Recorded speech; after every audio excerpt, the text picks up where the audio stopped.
రామ్ గోపాల్ గారితో స్నేహం కావచ్చు, వ్యాపారం కావచ్చు, మీకు లాభం తీసుకొచ్చిందా, నష్టం తీసుకొచ్చిందా? అంటే ఫ్రెండ్షిప్లో డబ్బుకు కొన్ని విలువ కట్టలేవు అంటే ఒకటి డబ్బుకు కొన్ని విలువ కట్టలేవు. నష్టం లాభం అంటే ఆయన వల్ల నాకు నష్టం లేదు, అలాగని నాకు లాభం అనేది నా వ్యాపారాలు నాకు ఉన్నాయి. ఈజ్ అ ఫ్రెండ్షిప్గా, ఈజ్ అ ఫ్రెండ్లీగా ఆయన కోసం నేను ఏంటంటే ఆయన నాకు ఫోన్ చేస్తే నాకు కొన్ని విషయాల్లో ఆయన వల్ల నాకు గౌరవం దక్కింది. కొన్ని విషయాల్లో నేను గుర్తుంచుకోవాల్సినవి కొంచెం నేను చాలా బాగా లోలో ఉన్నప్పుడు ఆయన వల్ల నాకు గౌరవం దక్కింది. ఆ విశ్వాసం నాకుంది. అలాగే నా వల్ల కొంచెం ఆయన అంటే మా ఇద్దరు రిలేషన్షిప్ అలాగా అండర్స్టాండింగ్ మీద ఉంది. నష్ట లాభాలు అనేది మా ఇద్దరికి లేవండి మనీ రూపంగా. ఇప్పుడు మడ్ర సినిమా December 24 రిలీజ్ చేయడానికి ప్లాన్ చేశారు. దిశ ఎన్కౌంటర్ పరిస్థితి ఏంటి? అంటే యాక్చువల్గా December ఎన్కౌంటర్ 25 రిలీజ్ అండి. ఇది వచ్చి 18 రిలీజ్. థియేటర్ ఓపెన్ కాకనే వెనక్కి వెళ్ళాల్సి వస్తుంది. థియేటర్ లోపల ఎందుకంటే మీకు మర్డర్ అనేది 1000 థియేటర్లు పడాలి. ఇది కర్ణాటక కానీ ఇక్కడ కానీ 1000 థియేటర్లు అయితే సినిమా కాదండి అది. ఎందుకంటే సినిమా అనేది ప్రతి ఒక్కరు ప్రతి ఇంట్లో చూడాలంటే ఆ cinema emotional and real story అది. ఇది very big movie, not only small. అలాగే మీకు దిశ ఎన్కౌంటర్ కూడా వెరీ బిగ్ మూవీ. కనుక ఆ థియేటర్లు ఓపెన్ అవ్వకపోతే దీనికి సందడి ఉండదండి. 24 వేయడానికి ధైర్యం కూడా ఓపెన్ చేస్తారని నమ్మకం నాకు ఉంది. ఓకేనండి.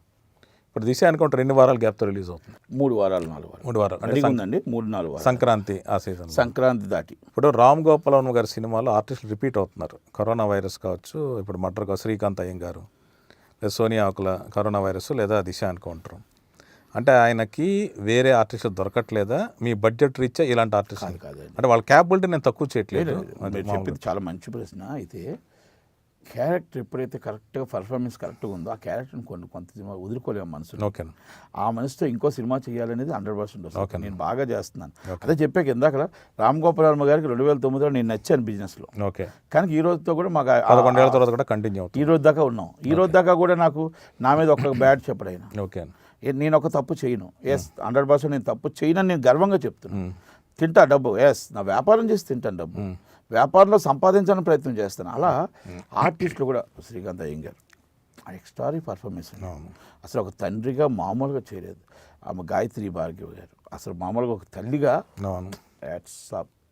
వాళ్ళ అమ్మాయి చేసింది. అలాగే చాలామంది అండి. నేను ఏమంటున్నానంటే ఒక్కరిని ఏలైతే చూపించడం కాదండి, ఆర్టిస్టులుగా నీలమైపోయారు. కనుక ఆ ఆర్టిస్టులు బాగున్నప్పుడు ఇంకో సినిమాలో పెట్టడం అని తప్పలేదు. దానికి అది వర్మ గారు ఏంటంటే ఫస్ట్ మీరు ఉర్మిళని చూశారు, ఆమెను మొత్తం టోటల్ మ్యాక్సిమం సినిమా చేశాడు.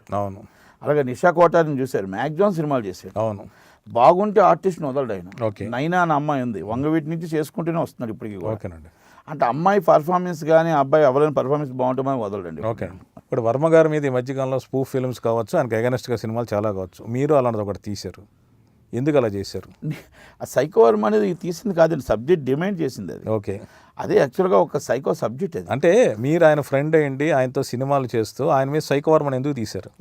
అసలు అది కాదండి. ఇప్పుడు ఇద్దరం ఫ్రెండ్స్ రోజు కూర్చుంటాం, రోజు కూర్చొని మాట్లాడుకొని డిస్కషన్ చేసే టైటిల్ పెట్టింది.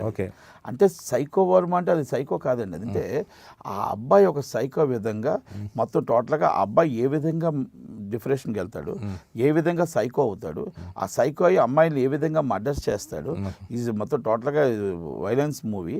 ఆ వైలెన్స్ మూవీకి ఏ టైటిల్ పెట్టినా సరిపోవట్లేదు. యాప్ సరిపోక అప్పుడు నేను వర్మ గారు కూర్చొని ఆ సాంగ్ కూడా మీరు వినుంటారు, చూస్తుంటారు, విన్నారు కదా బాగా. ఆ సాంగ్ అది పెడితే వర్మ గారితో నేను అయిన తర్వాత ఈ టైటిల్ బాగుంటుంది ఆయన ఇచ్చింది. ఈ టైటిల్ బాగుంటుంది కుమార్ అంటే అప్పుడు ఆ టైటిల్ పెట్టాం. అంతే తప్ప వర్మ గారిని ఇక్కడ ఎక్కడెక్కడ కించిపచ్చి ఉండదండి. ఈ సాంగ్లోనే మీకు అర్థమైపోద్ది. శివ లాంటి హిట్ ఇచ్చి గాయంలో మొత్తం సీతారామ శాస్త్రి గారి మొత్తం సమాజాన్నే కడిగేసి సర్కారు ఢిల్లీ వెళ్ళి బొంబాయి వెళ్ళి అదిరించి సర్కారే తీసావు, రంగీలా తీసావు. అంటే అందరినీ ప్రపంచంలో దావూద్ ఇబ్రాహింని ఎదిరించుకున్నావు. అంటే ఇంతమందిని ఎదిరించి నీకు ఎదురు లేకుండా తిరిగిన నువ్వు వడ్కా వీరుడా. అంటే వడ్కా అనేది ఆయన ఆల్రెడీ బహిరంగంగా చెప్తాడు, వడ్కా నేను తాగుతాను. వడ్కా వీరుడా, నీ మర్మం ఏంటి, నీ మాయ ఏంటి, అసలు ఏంటి, ఇప్పుడు ఎందుకు నీ హిట్లు రావట్లేదు? మీరేమనుకుంటున్నారు? ఆయన హిట్స్ రావడానికి కారణం ఏంటి అనుకుంటున్నారు? ఏముండదండి, 100% హిట్స్ వస్తాయి. హిట్లు రావని అనుకో. మర్డర్ హిట్, మీకు దిశ హిట్. ఈరోజు నేను చెప్తున్న ఇంటర్వ్యూలో మళ్ళీ మీరు కావాలంటే రిపీట్ మళ్ళీ చేస్తాం మనం. మర్డర్, దిశ అండ్ దెయ్యం 3 సినిమాలు హిట్స్. మీకు ఇప్పుడు డిఎస్జే కూడా నా సినిమా అయినా సరే ఇప్పుడు ఏది నాదైనా రామ్ గోపాల్ వర్మ గారు అందరం కలిసే ఉన్నాం కాబట్టి డిఎస్జే హిట్, మీకు సైకో వర్మ కూడా హిట్. ఓకే. అంటే నేను ఈ 5 సినిమాలు ఎందుకు చెప్పానంటే అండి, స్పెసిఫిక్గా ఇస్ సూపర్ డూపర్ హిట్ సినిమాలు. ఓకే. అంటే ఎఫెక్ట్ అంత బాగా తీశారు సినిమా. ఓకేనండి. ఇప్పుడు ఆ సినిమాల డైరెక్టర్లు వాళ్ళు బాగా తీశారు, నేను నా డైరెక్షన్లో తీశాను అది. ఓకే.